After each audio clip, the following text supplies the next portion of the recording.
Mesdames et messieurs, bonjour, ravi de vous retrouver pour cette nouvelle édition de votre programme donc semi-hebdomadaire Égypte à la une. Nous sommes le lundi 5 octobre 2020 et sachez que le mois d'octobre chez les Égyptiens et même pour le peuple arabe, le mois d'octobre est synonyme de victoire, de célébration, de fête, de gloire. Car nous célébrons la victoire donc de la guerre d'octobre qui a eu lieu en 1973 donc et étant donné que nous célébrons cette victoire, tout le mois sera consacré à la gloire aux forces armées, à ceux qui ont permis que cette victoire se fasse.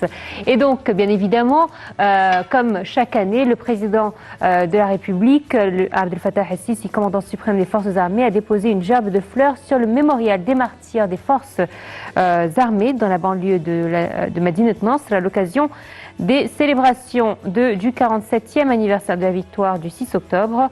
Le ministre de la Défense et commandant général des forces armées, le général Mohamed Zaki, et le chef d'état-major de l'armée, le général de corps d'armée Mohamed Farid, étaient à l'accueil du président à son arrivée sur le site du mémorial du soldat inconnu.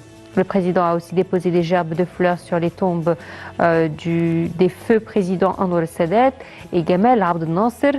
Il a ensuite présidé une réunion du Conseil suprême des forces armées au cours de laquelle il a félicité le corps de l'armée à l'occasion de la célébration de cette glorieuse victoire. La réunion a porté notamment sur l'examen de plusieurs dossiers cruciaux relatifs aux activités et aux missions des forces armées et leurs efforts considérables pour protéger les piliers de la sécurité nationale sur tous les plans stratégiques, notamment la lutte antiterroriste en coopération avec toutes les institutions étatiques.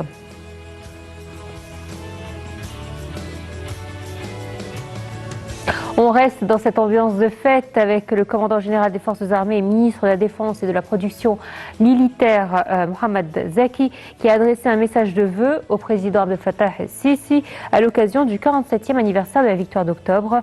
Cette victoire est la plus grande dans l'histoire moderne de la nation arabe, a dit Mohamed Zaki dans son message donc adressé au président. Le chef d'état-major des forces armées, Mohamed Farid, a lui aussi félicité le président Abdel Fattah el-Sisi à cette occasion. De son côté, le Premier ministre Mostafa Madbouli a exprimé ses vœux les plus sincères au président Abdel Fattah el-Sisi, commandant suprême des forces armées, à l'occasion du 47e anniversaire de la glorieuse victoire d'octobre. Madbouli a affirmé que cette occasion demeurait une source de fierté pour le peuple égyptien et s'est engagé à poursuivre les efforts destinés à la réalisation du développement global du pays. Considéré comme un tournant de la conjoncture politique et stratégique non seulement pour l'Égypte mais pour toute la région, la guerre du 6 octobre 1973, dont l'Égypte fête donc le 47e anniversaire ce mardi, avait pour but principal de mettre fin aux agressions israéliennes et d'instaurer une paix équitable et durable dans la région.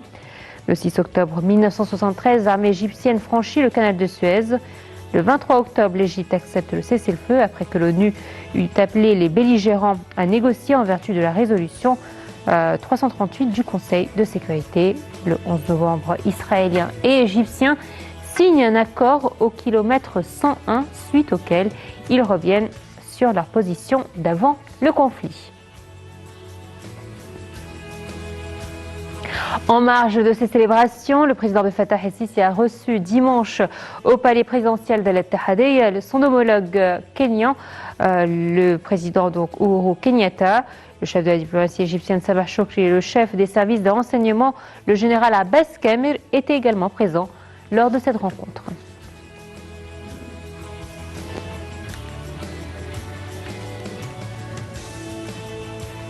Le gouvernement soudanais et le Front révolutionnaire qui regroupe les forces politiques et les mouvements armés ont signé samedi l'accord de paix lors d'une cérémonie tenue sur la place El Horreya à Juba, capitale du Soudan du Sud.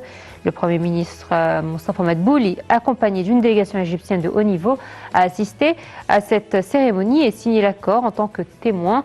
À cette occasion, le chef du gouvernement a prononcé une allocution au nom du président de la République dans laquelle il a félicité toutes les parties soudanaises pour la signature de l'accord de paix. Tout de suite, un commentaire.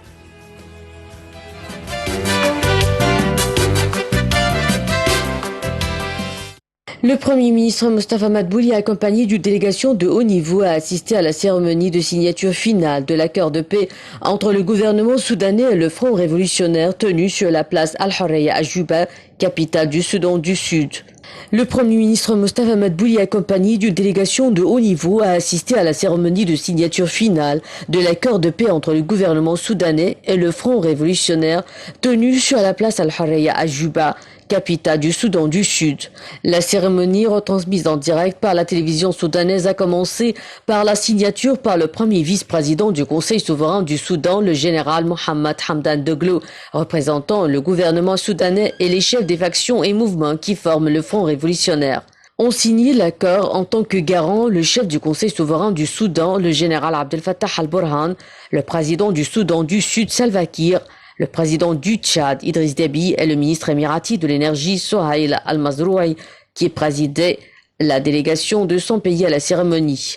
Ont signé l'accord en tant que témoin le Premier ministre égyptien Mostafa Madbouli et le président de la Commission de l'Union africaine Moussa Faki et des représentants de l'Union européenne et des Nations unies. Suite à la signature, le Premier ministre a prononcé une allocution au nom du président Abdel Fattah al-Sisi. M. Madbouli a entamé son discours par la transmission des félicitations du président al-Sisi pour la signature de cet accord historique qui représente le début d'une nouvelle ère au Soudan, marquée par l'espoir, la stabilité et la prospérité. Il a également exprimé l'appréciation de l'Égypte pour les efforts considérables déployés par le Soudan du Sud depuis le lancement des négociations de Juba et jusqu'à la signature de l'accord de paix. M. Madbouli a rappelé que l'Égypte soutenait dès le début cette initiative à laquelle elle prenait part et contribuait efficacement à son aboutissement en appelant les groupes armés à régler leurs différends lors de la conférence qu'elle avait organisée sur le Soudan en 2019 à Ain Sorna sur la mer Rouge.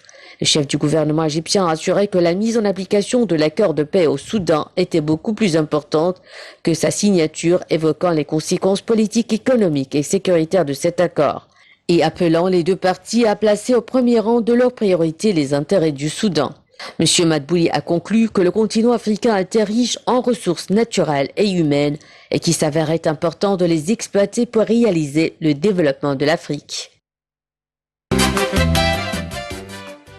Allez, on fait un point Covid-19. Le ministère de la Santé a annoncé dimanche 4 octobre, hier donc, que 108 nouveaux cas testés positifs au coronavirus et 11 décès avaient été enregistrés hier.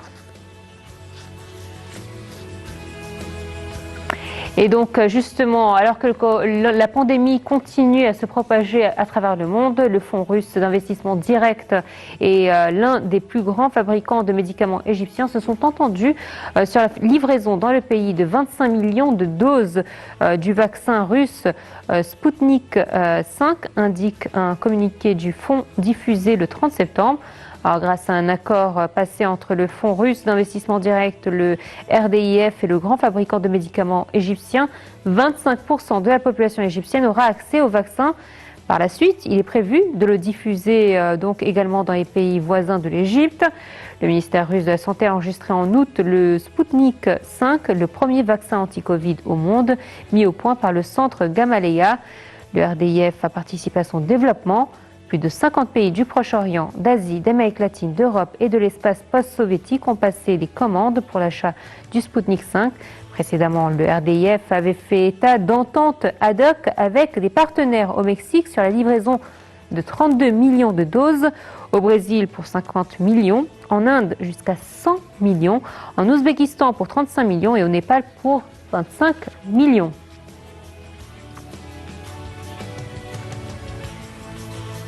Et dans la rubrique économique, la Banque européenne pour la reconstruction et le développement, la BERD, annonce jeudi 1er octobre 2020 investir jusqu'à 50 millions de dollars, soit 42,56 millions d'euros dans des fonds privés. La BERD était déjà intervenue dans un autre fonds égyptien, Egypt Mid Cap Fund, en 2016. LCP représente donc son second investissement dans un fonds de capital investissement dans ce pays. Plus de détails dans ce commentaire.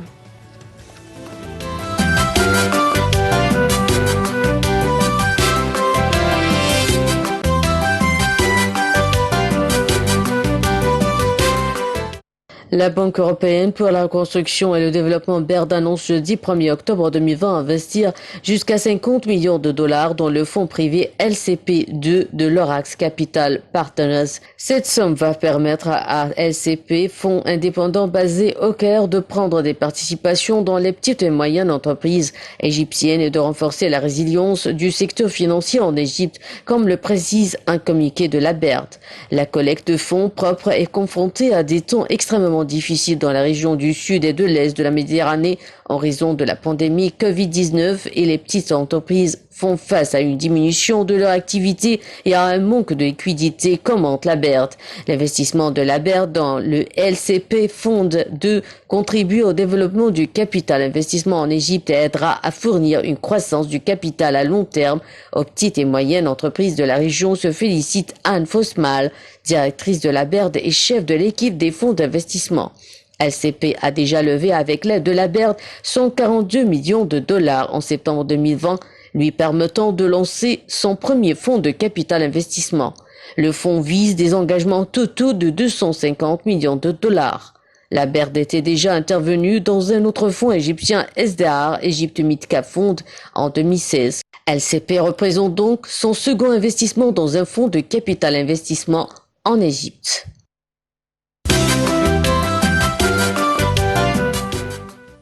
Allez, place à présent à notre rubrique consacrée au tourisme. Et vous le savez, les annonces de nouvelles découvertes se succèdent en Égypte et tous sont plus impressionnantes que les précédentes.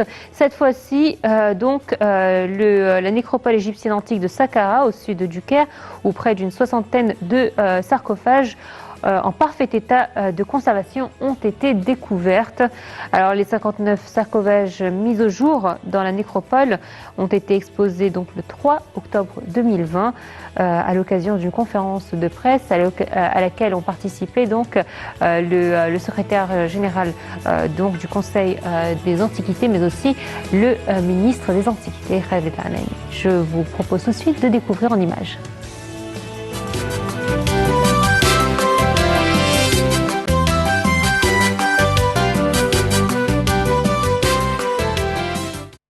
En Égypte, près d'une soixantaine de sarcophages en parfait état de conservation ont été découverts dans la nécropole de Saqqara, au sud du Caire, où ils avaient été ensevelis il y a plus de 2500 ans, et d'autres puits restent à explorer, ont annoncé samedi des archéologues. Il y a près de 3 semaines, on a trouvé 13 sarcophages scellés intacts, et la semaine suivante, on en a annoncé 14 supplémentaires, a indiqué Khaled El-Anani, ministre du Tourisme et des Antiquités.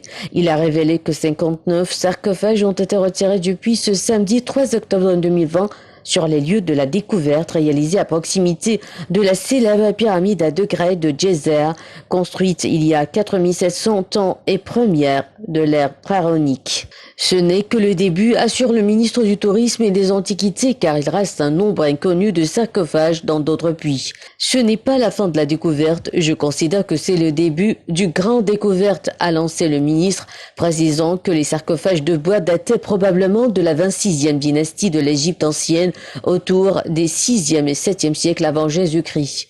Les sarcophages, couverts de dessins complexes aux couleurs vives, ainsi que de hiéroglyphes, doivent être transportés au Grand Musée égyptien, dont l'inauguration prévue fin 2020 a été reportée à l'année suivante. Le site de Saqqara, qui se trouve à 25 km au sud des pyramides du plateau de Gizeh, abrite la nécropole de la capitale de l'Égypte ancienne, Memphis.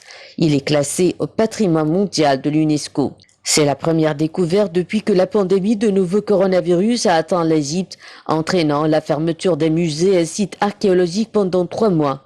Les fouilles menées à Saqqara ont mis au jour ces dernières années des trésors archéologiques ainsi que de nombreux animaux momifiés, serpents, oiseaux et scarabées. L'Égypte espère que toutes ces trouvailles et son nouveau musée vont redynamiser le tourisme mis à mal par l'instabilité politique et les attentats après la révolution de 2011 et par la pandémie de Covid-19.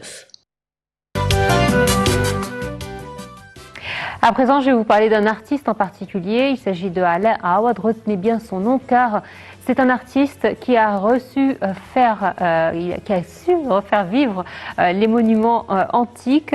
Alors, c'est un muraliste égyptien qui s'est fait connaître au lendemain de la révolution de 2011 avec ses œuvres murales. Tout de suite, je vous propose de découvrir en fait un aspect neuf de son art. Il puise son énergie et son inspiration dans l'Égypte antique et ça donne ça. Muraliste et conférencier, Ala Awad est un artiste de renommée en Égypte.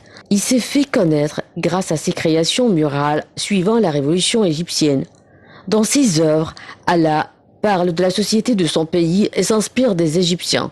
Pour lui, son travail est avant tout social dès le début. Il prend son temps pour imaginer la scène sous ses yeux. Il visualise le dessin, la composition, mais se donne le droit de modifier sa peinture. Pour Ala, chaque détail compte et le symbolisme a toute son importance. En 2004, Ala a commencé à étudier les anciennes cultures et leurs héritages. À Luxor, il s'est formé dans les temples et les tombes antiques. Il a aiguisé son style au contact de ses sculptures murales. Il a puisé son inspiration en observant les statues des pharaons et des reines. Il dira d'ailleurs toute son admiration pour Néfertiti, cette reine à la beauté légendaire. Ce qui me plaît chez elle, c'est son sourire, un sourire énigmatique. Il est présent, mais pas trop. Il est là, profond. On peut deviner toute la richesse de cette femme à travers son sourire. Au contact des anciens, Ala affûte son style. Les lignes de ses personnages deviennent à la fois galbées et anguleuses, ce qui donne à la composition de ses œuvres une certaine harmonie. Tout comme dans la culture de l'Égypte antique, Ala place souvent la femme au cœur de ses projets. Il la représente belle, majestueuse, intelligente et forte. Il souhaite remettre cet équilibre de la femme en tant que beauté et justice dans l'art. Ala a déjà séjourné en France à de nombreuses reprises pour collaborer avec différents artistes. En mars 2019, il se rend à Paris pour exposer ses œuvres au Centre culturel égyptien. Son exposition intitulée West Bank célèbre l'année de la culture entre l'Égypte et la France. À la fois tourné vers son passé et vers la modernité, Ala Awad est un artiste accompli qu'on aime suivre. Alors pourquoi des millions d'oiseaux sauvages ont été retrouvés momifiés en Égypte? Eh bien c'est la question à laquelle des scientifiques lyonnais ont répondu en faisant parler les momies conservées au musée des Confluences. Les résultats de leur étude sont aujourd'hui publiés dans la revue Scientific Reports. Tout de suite, voyons les détails. Des millions de momies d'ibis et de rapaces sacrifiés au dieu égyptien Horus, Ré ou Thoth ont été découverts dans les nécropoles de la vallée du Nil. Ces momies déposées comme offrandes témoignent d'une grande ferveur religieuse. Pour atteindre la vie éternelle, le rituel voulait que les corps momifiés soient placés dans des tombeaux avec des objets familiers et des animaux. Dans le cas des momies votives, c'était des offrandes accompagnées de prières et de demandes destinées aux dieux, explique Romain Amiotte, chercheur au CNRS du laboratoire géologie. Des sarcophages de la vallée du Nil, réserve du musée des Confluences, ces momies d'oiseaux conservent leur caractère précieux. C'est avec une extrême délicatesse que les scientifiques manipulent ces trésors archéologiques, car si l'on en croit les chercheurs, ils ont encore beaucoup de choses à nous apprendre. 20 momies d'ibis et de rapaces des collections du musée des Confluences de Lyon ont ainsi été examinées grâce au procédé du carbone 14 et à un ensemble de techniques scientifiques croisées. Les prélèvements d'eau, de plumes et de bandelettes orientent les conclusions vers un même constat. Il s'agissait d'oiseaux sauvages migrateurs. Une analyse confirmée par la différence des sources alimentaires entre ces momies d'oiseaux et celles d'humains gisant dans les mêmes sarcophages. Ce résultat implique des pratiques de chasse et de capture d'oiseaux en masse, comme on peut l'observer sur certains fresques de tombes. Cela permet de comprendre les interactions entre l'homme et son environnement en termes d'approvisionnement d'espèces et quelle était la pression sur les populations sauvages. Détaille encore l'expert, ce type de chasse a probablement exercé une pression écologique très importante sur les populations d'oiseaux sauvages bien avant les déclins de l'avifaune observés aujourd'hui. Une fois la phase de recherche scientifique aboutie, les responsables du musée des Confluences entendent bien monter une nouvelle exposition autour de l'égyptologie. Grâce aux réserves et répliques du musée d'histoire naturelle Guimet, le musée des Confluences détient en effet une belle collection de près de 5000 objets issus des fouilles de Coptos effectuées en 1910 et 1911. Pour le conservateur Didier Berthet, chargé de collection et responsable d'inventaire au musée des Confluences, ce type d'étude a un grand intérêt pour le musée lyonnais. Cela va permettre de documenter leurs collections, de mieux les comprendre et d'organiser une exposition temporaire au musée.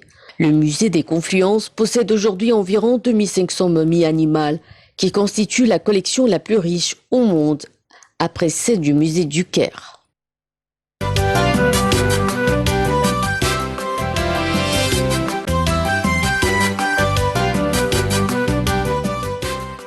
Voilà, c'est ainsi donc que prend fin notre édition. Merci de votre fidélité et excellente suite de programmes sur Net et international. Au revoir.